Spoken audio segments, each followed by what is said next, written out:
अस्सलाम वालेकुम फ्रेंड्स, कैसे हैं आप सब? I'm sure all are fine. This is Mubashar Iqbal Chauhan, advocate high court.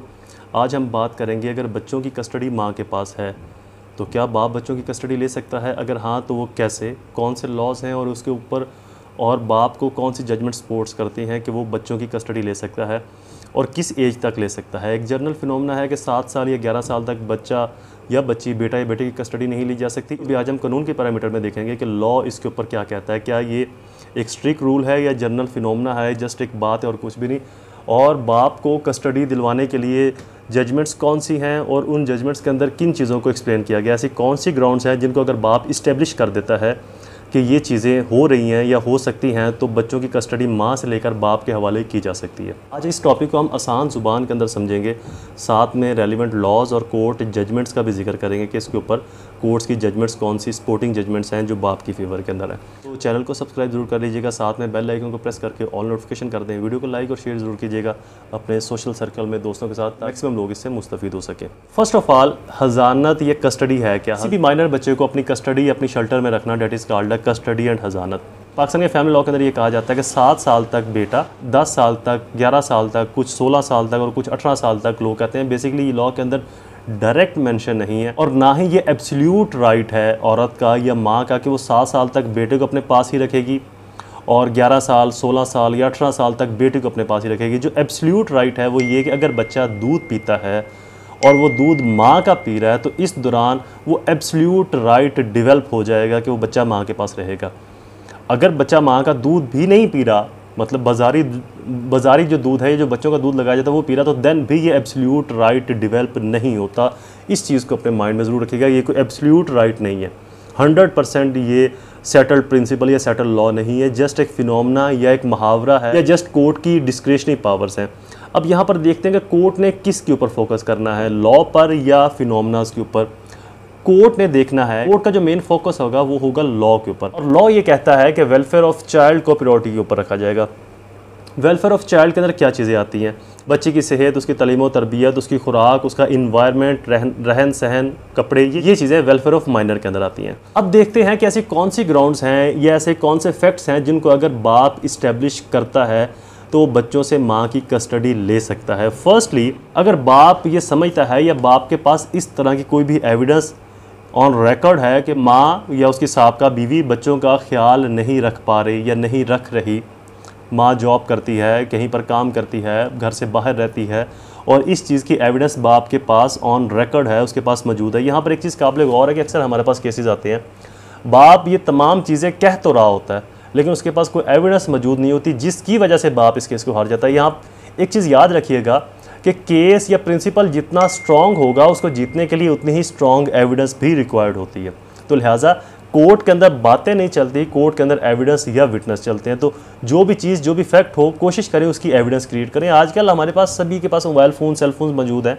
यहाँ पर वीडियो रिकॉर्डिंग हो सकती है, ऑडियो रिकॉर्डिंग हो सकती है और बहुत सारी चीज़ें, मैप, गूगल का यूज़ करके डायरेक्शन, किसी की आमदोरफ्त, किसी का आन जान, ये चीज़ें जो है वो लोकेट करवाई जा सकती है। तो इस तरह से एविडेंस क्रिएट किया करें, एविडेंस अपने पास रखें, बातों की हद तक नहीं। अगर आपके पास स्ट्रॉन्ग एविडेंस है तो फिर बच्चे की कस्टडी बाप के पास शिफ्ट ज़रूर हो सकती है।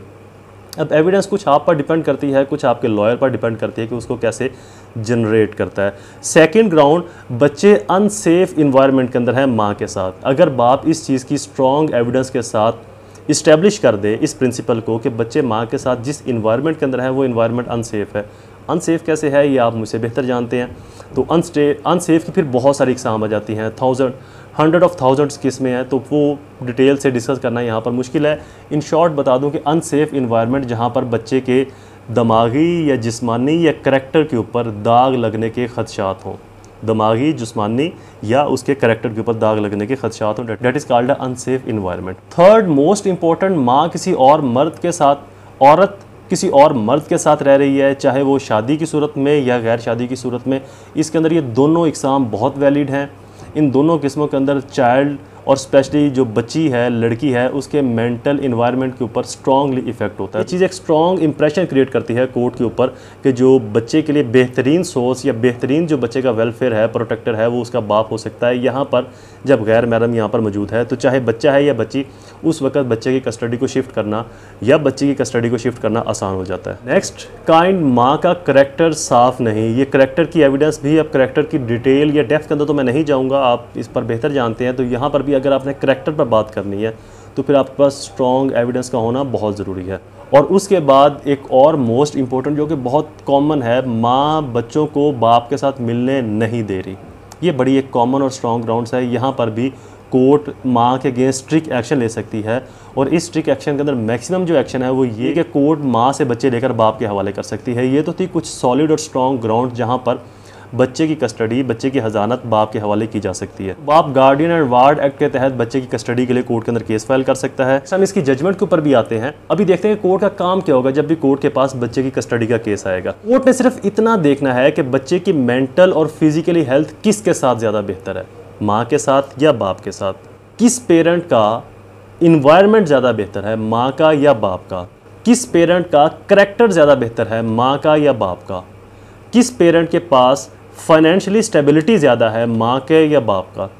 ये चीज़ें कोर्ट ने देखनी है। कोर्ट ने ये नहीं देखना कि जी बच्ची है तो माँ के पास रहेगी, बच्चा है तो बाप के पास 7 साल के बाद जा सकता है बच्ची। तो कोर्ट का ये काम नहीं है। जनरल फिनोमेनास बने हुए हैं कि जी उसकी एक बड़ी वजह भी ये है कि आम तौर पर इसलिए भी लोग केस हार जाते हैं बाप की तरफ से कि वो स्ट्रॉन्ग एविडेंस इस्टेब्लिश नहीं कर पाते। वो सिर्फ जनरल बातों की हद तक बात करते हैं, जी माँ का करैक्टर ठीक नहीं है, माँ अनसेफ इन्वायरमेंट के अंदर है, माँ ये है, माँ वो है।